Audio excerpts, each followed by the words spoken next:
قبلہ کوئی ایسا عمل بتائیں جس سے نماز میں شوق پیدا ہو جائے، کہ شوق عبادت پیدا ہو جائے، کوئی ایسا وظیفہ، کوئی ایسا عمل بتائیں تاکہ نماز کے لیے، عبادت کے لیے انسان اس کی طرف مائل ہو۔ بسم اللہ الرحمن الرحیم۔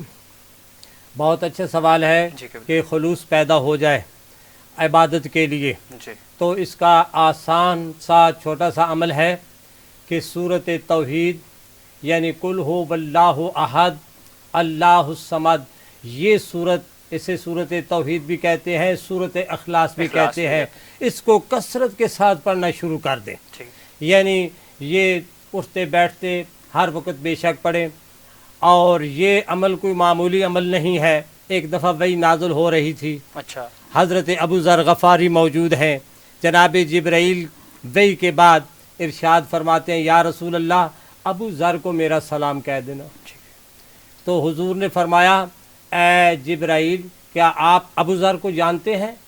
تو حضرت جبرائیل علیہ السلام نے عرض کیا یا رسول اللہ ابو ذر کو زمین والوں سے آسمان والے زیادہ جانتے ہیں۔ اچھا، واہ تو واہ واہ، آپ نے ارشاد فرمایا اس کی کیا وجہ ہے، کیوں زیادہ وہ جانتے ہیں؟